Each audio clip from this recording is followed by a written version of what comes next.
Hello friend, स्वागत है आपका अपने चैनल आज क्लास में। आज की इस वीडियो में विज्ञान के काफ़ी महत्वपूर्ण 30 ऑब्जेक्टिव प्रश्न का रिवीजन करेंगे। और ये जो 30 ऑब्जेक्टिव प्रश्न है ये आपके फाइनल बोर्ड परीक्षा के लिए काफ़ी महत्वपूर्ण है। तो एक भी प्रश्न आप लोग स्किप मत कीजिएगा, वीडियो को प्लीज़ आप लोग शुरू से लेके अंत तक देखिएगा। और चैनल को अभी तक आप सब्सक्राइब नहीं किए हैं तो चैनल को सब्सक्राइब कर लीजिएगा। और सब्सक्राइब करने के बाद एक बेल आइकन आता है तो बेल आइकन को दबा के ऑल पे कर लीजिएगा, ताकि जब भी लाइव क्लास हो तो आपके पास नोटिफिकेशन पहुंचता रहे। तो आइए शुरू करते हैं पहले नंबर प्रश्न से। तो पहला नंबर प्रश्न है कि लाल रक्त का जीवन काल कितने दिन का होता है। ए ऑप्शन है 120 दिन का, बी ऑप्शन है 130 दिन का, सी ऑप्शन है 140 दिन का, डी ऑप्शन है 150 दिन का। काफी महत्वपूर्ण प्रश्न है ये आपके बोर्ड परीक्षा के लिए।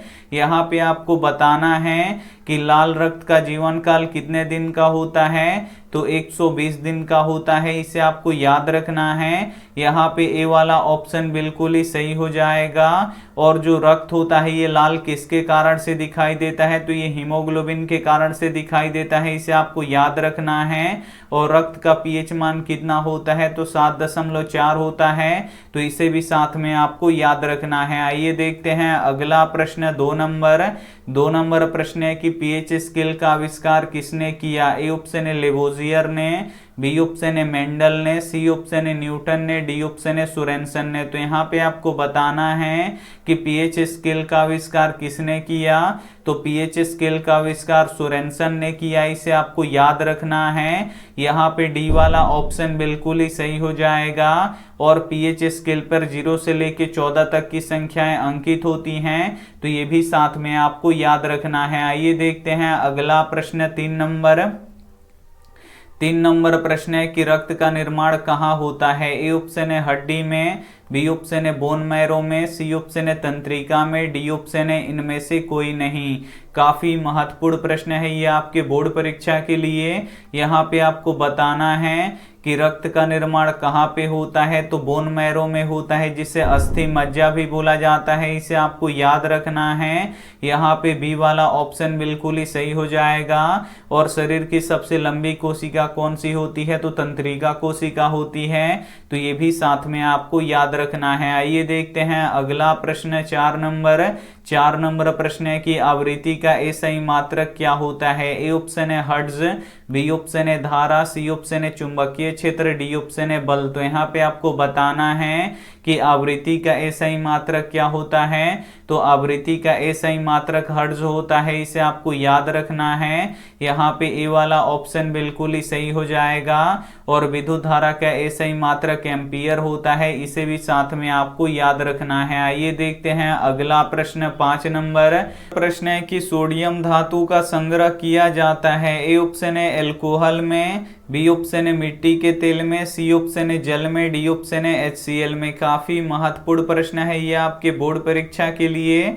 यहाँ पे आपको बताना है कि सोडियम धातु का संग्रह किया जाता है तो मिट्टी के तेल में किया जाता है, इसे आपको याद रखना है। यहाँ पे बी वाला ऑप्शन बिल्कुल ही सही हो जाएगा। और सोडियम को हम चाकू से काट सकते हैं, तो ये भी साथ में आपको याद रखना है। काफी महत्वपूर्ण 30 ऑब्जेक्टिव प्रश्न का रिवीजन करेंगे, तो एक भी प्रश्न आप लोग स्किप मत कीजिएगा। वीडियो को प्लीज आप लोग शुरू से लेके अंत तक देखिएगा। और वीडियो को अभी तक आप लाइक नहीं किए तो प्लीज आप लोग वीडियो को लाइक कर दीजिएगा। और अभी तक आप हमारे व्हाट्सएप ग्रुप में नहीं जुड़े हैं तो ये हमारा व्हाट्सएप नंबर है, इस पे आपको बोल देना है कि सर हमें ग्रुप में जोड़ दीजिए, तो हम आपको ग्रुप में जोड़ देंगे। आइए देखते हैं अगला प्रश्न, 6 नंबर प्रश्न है कि सूर्य में ऊर्जा उत्पन्न कैसे होती है। ए ऑप्शन है आयनन से, बी ऑप्शन है ऑक्सीजन से, सी ऑप्शन है नाभिकीय संलयन से, डी ऑप्शन है नाभिकीय विखंडन से। काफी महत्वपूर्ण प्रश्न है ये आपके बोर्ड परीक्षा के लिए। यहाँ पे आपको बताना है कि सूर्य में ऊर्जा उत्पन्न कैसे होती है, तो नाभिकीय संलयन से होती है, इसे आपको याद रखना है। यहाँ पे सी वाला ऑप्शन बिल्कुल ही सही हो जाएगा। और वायुमंडल में ऑक्सीजन 21% पाया जाता है, तो ये भी साथ में आपको याद रखना है। आइए देखते हैं अगला प्रश्न, प्रश्न 7 नंबर प्रश्न है कि पेड़ पौधों की उम्र का पता लगाया जाता है। ए ऑप्शन है इसकी ऊंचाई मापकर, बी ऑप्शन है वार्षिक वलयों को गिनकर, सी ऑप्शन है शाखाओं की संख्या गिनकर, डी ऑप्शन है नहीं निकाला जा सकता। तो यहाँ पे आपको बताना है कि पेड़ पौधे की उम्र का पता लगाया जाता है तो इसकी वार्षिक वलयों को गिनकर लगाया जाता है, इसे आपको याद रखना है। यहाँ पे बी वाला ऑप्शन बिल्कुल ही सही हो जाएगा। और पेड़ पौधों की पत्तियां हरी होती हैं तो किसके कारण से होती हैं, तो हरित लवक के कारण से होती हैं। तो ये भी साथ में आपको याद रखना है। आइए देखते हैं अगला प्रश्न 8 नंबर प्रश्न है कि बल का एसआई मात्रक क्या होता है। ए ऑप्शन है केल्विन, बी ऑप्शन है न्यूटन, सी ऑप्शन है वोल्ट, डी ऑप्शन है कूलम। तो यहाँ पे आपको बताना है कि बल का एसआई मात्रक क्या होता है, तो बल का एसआई मात्रक न्यूटन होता है, इसे आपको याद रखना है। यहाँ पे बी वाला ऑप्शन बिल्कुल ही सही हो जाएगा। और विद्युत विभव और विद्युत विभवांतर का एसआई मात्रक वोल्ट होता है, इसे आपको याद रखना है। और विद्युत आवेश का एसआई मात्रक कूलम होता है, तो ये भी साथ में आपको याद रखना है। आइए देखते हैं अगला प्रश्न 9 नंबर प्रश्न है कि कोशिका भित्ति किसमें पाया जाता है। ए ऑप्शन है जंतु कोशिका में, बी ऑप्शन है पादप कोशिका में, सी ऑप्शन है जलीय जीव के कोशिका में, डी ऑप्शन है इनमें से कोई नहीं। तो यहाँ पे आपको बताना है कि कोशिका भित्ति किसमें पाया जाता है, तो कोशिका भित्ति पादप के कोशिका में पाया जाता है, इसे आपको याद रखना है। यहाँ पे बी वाला ऑप्शन बिल्कुल ही सही हो जाएगा। ये देखते हैं अगला प्रश्न 10 नंबर प्रश्न है कि मुख्य प्रदूषक कौन होता है। ए ऑप्शन है ऑक्सीजन, बी ऑप्शन है नाइट्रोजन, सी ऑप्शन है कार्बन डाइऑक्साइड, डी ऑप्शन है क्लोरीन। तो यहाँ पे आपको बताना है कि मुख्य प्रदूषक कौन होता है, तो कार्बन डाइऑक्साइड होता है, इसे आपको याद रखना है। यहाँ पे सी वाला ऑप्शन बिल्कुल ही सही हो जाएगा। और वायुमंडल में कार्बन डाइऑक्साइड कितना प्रतिशत पाया जाता है, तो 0.03% पाया जाता है, तो ये भी साथ में आपको याद रखना है। आइए देखते हैं अगला प्रश्न 11 नंबर प्रश्न है कि इंद्रधनुष में कितना रंग दिखाई देता है। ए ऑप्शन है 10, बी ऑप्शन है 7, सी ऑप्शन है 12, डी ऑप्शन है 14। तो यहाँ पे आपको बताना है कि इंद्रधनुष में कितना रंग दिखाई देता है, तो 7 रंग दिखाई देता है, इसे आपको याद रखना है। यहाँ पे बी वाला ऑप्शन बिल्कुल ही सही हो जाएगा। और इंद्रधनुष में सबसे बाहर लाल रंग दिखाई देता है और सबसे अंदर बैंगनी रंग दिखाई देता है, तो ये भी साथ में आपको याद रखना है। आइए देखते हैं अगला प्रश्न 12 नंबर प्रश्न है कि जंग लगने पर लोहा का भार ए ऑप्शन है बढ़ता है, बी ऑप्शन है घटता है, सी ऑप्शन है अपरिवर्तित रहता है, डी ऑप्शन है इनमें से कोई नहीं। तो यहाँ पे आपको बताना है कि जंग लगने पर लोहा का भार क्या होता है, तो लोहा का भार बढ़ता है, इसे आपको याद रखना है। यहाँ पे ए वाला ऑप्शन बिल्कुल ही सही हो जाएगा। ये देखते हैं अगला प्रश्न 13 नंबर प्रश्न है कि कार की बैटरी में कौन सा अम्ल का प्रयोग किया जाता है। ए ऑप्शन है हाइड्रोक्लोरिक अम्ल का, बी ऑप्शन है सल्फ्यूरिक अम्ल का, सी ऑप्शन है अल्कोहल का, डी ऑप्शन है आसुत जल का। तो यहाँ पे आपको बताना है कि कार की बैटरी में कौन सा अम्ल का प्रयोग किया जाता है, तो हाइड्रोक्लोरिक अम्ल का प्रयोग किया जाता है। यहाँ पे ए वाला ऑप्शन बिल्कुल ही सही हो जाएगा। और हाइड्रोक्लोरिक अम्ल का रासायनिक सूत्र क्या होता है, तो H2SO4 होता है, तो ये भी साथ में आपको याद रखना है। आइए देखते हैं अगला प्रश्न 14 नंबर प्रश्न है कि सीने बार किसका अयस्क है। ए ऑप्शन है पारा का, बी ऑप्शन है चांदी का, सी ऑप्शन है लोहा का, डी ऑप्शन है एल्यूमिनियम का। काफी महत्वपूर्ण प्रश्न है।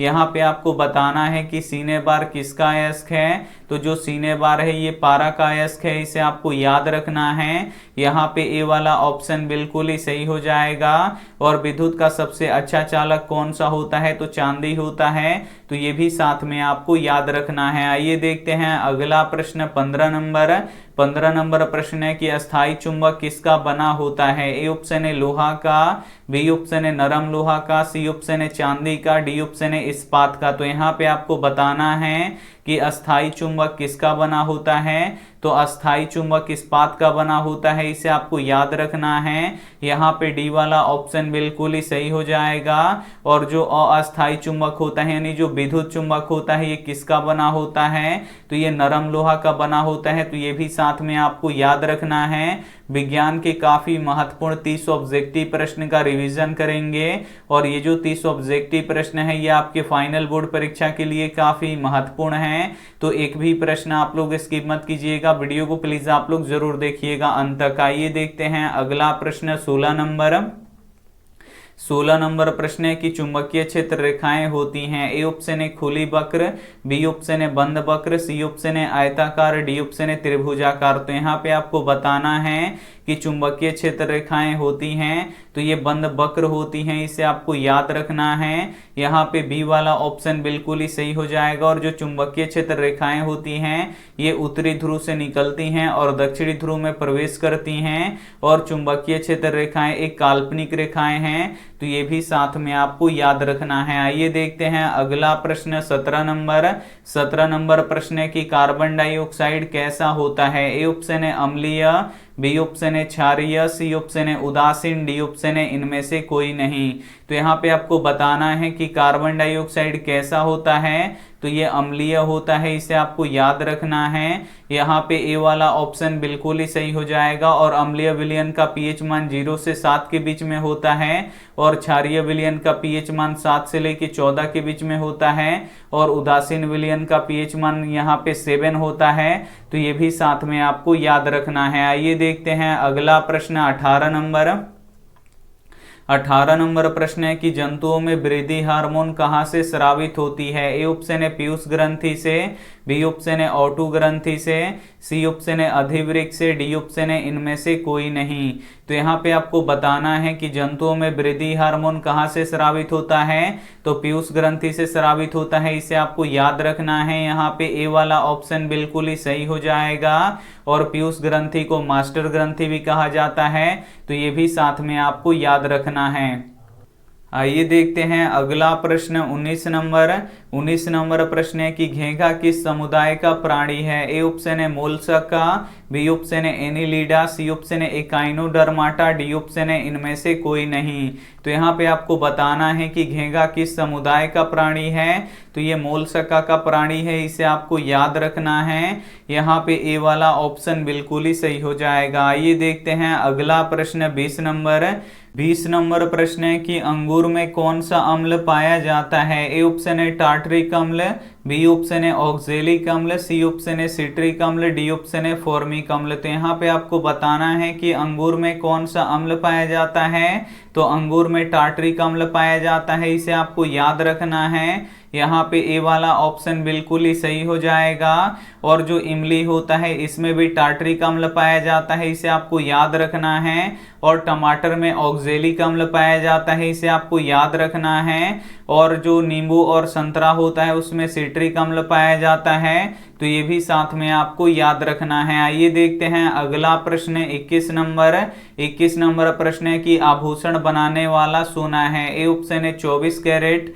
बी ऑप्शन है 22 कैरेट, सी ऑप्शन है 20 कैरेट, डी ऑप्शन है 23 कैरेट। तो यहाँ पे आपको बताना है कि आभूषण बनाने वाला सोना है, तो आभूषण बनाने वाला सोना 22 कैरेट का होता है। यहाँ पे बी वाला ऑप्शन बिल्कुल ही सही हो जाएगा। और जो शुद्ध सोना होता है ये 24 कैरेट का होता है, इसे आपको याद रखना है। और जो शुद्ध सोना होता है ये मुलायम होता है, तो ये भी साथ में आपको याद रखना है। आइए देखते हैं अगला प्रश्न 22 नंबर प्रश्न है कि लाल गुलाब हरे प्रकाश में कैसा दिखाई देता है। ए ऑप्शन है लाल, बी ऑप्शन है हरा, सी ऑप्शन है काला, डी ऑप्शन है पीला। तो यहाँ पे आपको बताना है कि लाल गुलाब हरे प्रकाश में कैसा दिखाई देता है, तो काला दिखाई देता है, इसे आपको याद रखना है। यहाँ पे सी वाला ऑप्शन बिल्कुल ही सही हो जाएगा। आइए देखते हैं अगला प्रश्न 23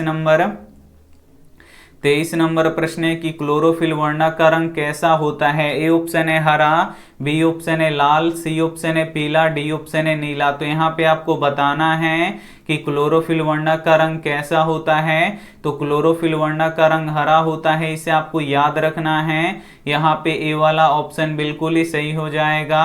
और जो क्लोरोफिल होता है ये पेड़ पौधों की पत्तियों में पाया जाता है, जिसके कारण जो पेड़ पौधों की पत्तियां होती हैं वो हरी दिखाई देती हैं। तो ये भी साथ में आपको याद रखना है। आइए देखते हैं अगला प्रश्न 24 नंबर।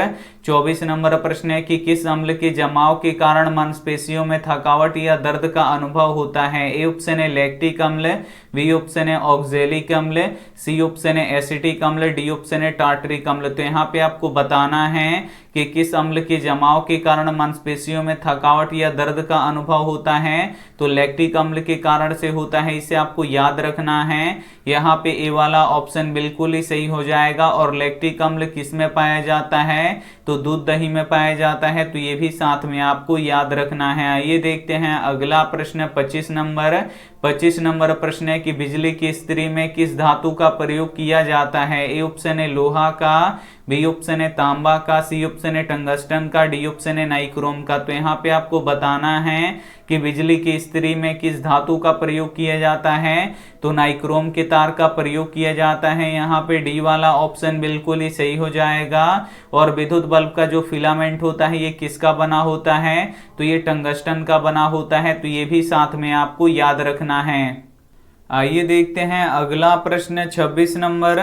26 नंबर प्रश्न है कि रंध्र का मुख्य कार्य क्या होता है। ए ऑप्शन है प्रकाश संश्लेषण, बी ऑप्शन है परिवहन, सी ऑप्शन है पोषण, डी ऑप्शन है गैसों का आदान प्रदान तथा वाष्पोत्सर्जन। तो यहाँ पे आपको बताना है कि रंध्र का मुख्य कार्य क्या होता है। तो गैसों का आदान प्रदान तथा वाष्पोत्सर्जन होता है, इसे आपको याद रखना है। यहाँ पे डी वाला ऑप्शन बिल्कुल ही सही हो जाएगा। और जो रंध्र होता है ये पेड़ पौधों की पत्तियों में पाया जाता है। तो ये भी साथ में आपको याद रखना है। आइए देखते हैं अगला प्रश्न 27 नंबर। 27 नंबर प्रश्न है कि किस श्वसन में अधिक ऊर्जा मुक्त होता है। ए ऑप्शन है आक्सीय श्वसन में, बी ऑप्शन है अनाक्सीय श्वसन में, सी ऑप्शन है किण्वन में, डी ऑप्शन है सभी में। तो यहाँ पे आपको बताना है कि किस श्वसन में अधिक ऊर्जा मुक्त होता है। तो आक्सीय श्वसन में अधिक ऊर्जा मुक्त होता है। यहाँ पे ए वाला ऑप्शन बिल्कुल ही सही हो जाएगा। और जो आक्सीय श्वसन होता है ये ऑक्सीजन की उपस्थिति में होता है। तो ये भी साथ में आपको याद रखना है। आइए देखते हैं अगला प्रश्न 28 नंबर। 28 नंबर प्रश्न है कि इनमें से कौन ऑक्सीजन का वाहक है। ए ऑप्शन है हिपेरिन, बी ऑप्शन है प्रोथ्रोम्बिन, सी ऑप्शन है हीमोग्लोबिन, डी ऑप्शन है इनमें से कोई नहीं। तो यहाँ पे आपको बताना है कि इनमें से कौन ऑक्सीजन का वाहक है। तो हीमोग्लोबिन है, इसे आपको याद रखना है। यहाँ पे सी वाला ऑप्शन बिल्कुल ही सही हो जाएगा। और हीमोग्लोबिन ऑक्सीजन के साथ अभिक्रिया करके क्या बनाता है, तो ऑक्सी हीमोग्लोबिन बनाता है। तो ये भी साथ में आपको याद रखना है। आइए देखते हैं अगला प्रश्न 29 नंबर। 29 नंबर प्रश्न है कि अंटार्कटिका के ऊपर ओजोन के स्तर में आई कमी को कहा जाता है। ए ऑप्शन है CFC, बी ऑप्शन है एरोसोल, सी ऑप्शन है ओजोन छिद्र, डी ऑप्शन है इनमें से कोई नहीं। तो यहाँ पे आपको बताना है कि अंटार्कटिका के ऊपर ओजोन के स्तर में आई कमी को कहा जाता है। तो ओजोन छिद्र कहा जाता है, इसे आपको याद रखना है। यहाँ पे सी वाला ऑप्शन बिल्कुल ही सही हो जाएगा। और ओजोन परत को नष्ट कौन कर रहा है, तो CFC गैस कर रहा है। तो ये भी साथ में आपको याद रखना है। आइए देखते हैं अंतिम प्रश्न 30 नंबर। 30 नंबर प्रश्न है कि बेंजीन का अणु सूत्र क्या होता है। ए ऑप्शन है C2H4, बी ऑप्शन है C5H4, सी ऑप्शन है C6H6, डी ऑप्शन है C3H7।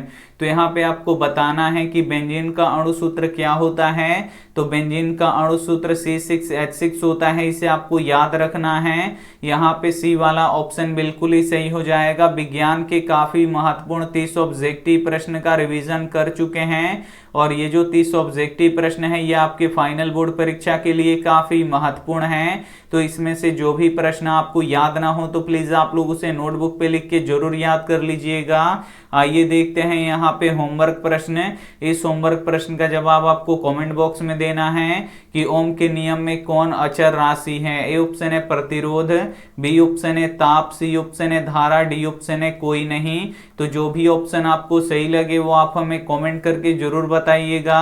और वीडियो को लाइक नहीं किए हैं तो प्लीज आप लोग वीडियो को लाइक कीजिएगा, अपने दोस्तों के पास इस वीडियो को जरूर शेयर कीजिएगा। और चैनल को अभी तक आप सब्सक्राइब नहीं किए हैं तो चैनल को सब्सक्राइब कर लीजिएगा। Thank you for watching. मिलते हैं अगली वीडियो में, तब तक अपना ध्यान रखिए, मन लगा के पढ़ाई कीजिए। Take care and bye.